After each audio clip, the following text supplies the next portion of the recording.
Welcome to Not Milk Never Milk. Subscribe if you're lactose intolerant. In this video, I will explain how to make smoothie melts. First, select your preferred frozen fruit, about 1 cup, and a liquid, such as water or juice, roughly 1/4 cup. You'll also need a silicone mold or a baking sheet lined with parchment paper.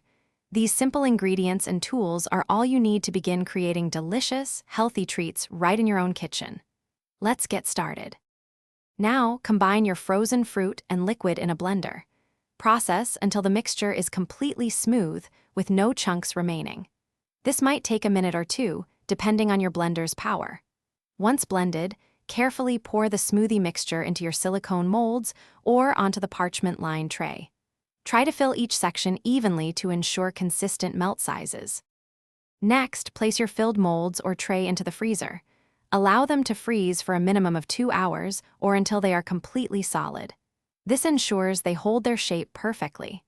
Once frozen, gently pop the smoothie melts out of the silicone molds. If you used a parchment-lined tray, simply break the frozen sheet into small, bite-sized pieces. They should snap easily. Finally, your homemade smoothie melts are ready to enjoy. Serve them immediately as a refreshing snack or a fun addition to breakfast. Any leftover melts can be stored in an airtight container in the freezer for up to 2 weeks. They're perfect for a quick grab-and-go option. Remember to check the description for the link to the new Kindle Paperwhite, as well as other great deals. Enjoy your delicious, healthy creations.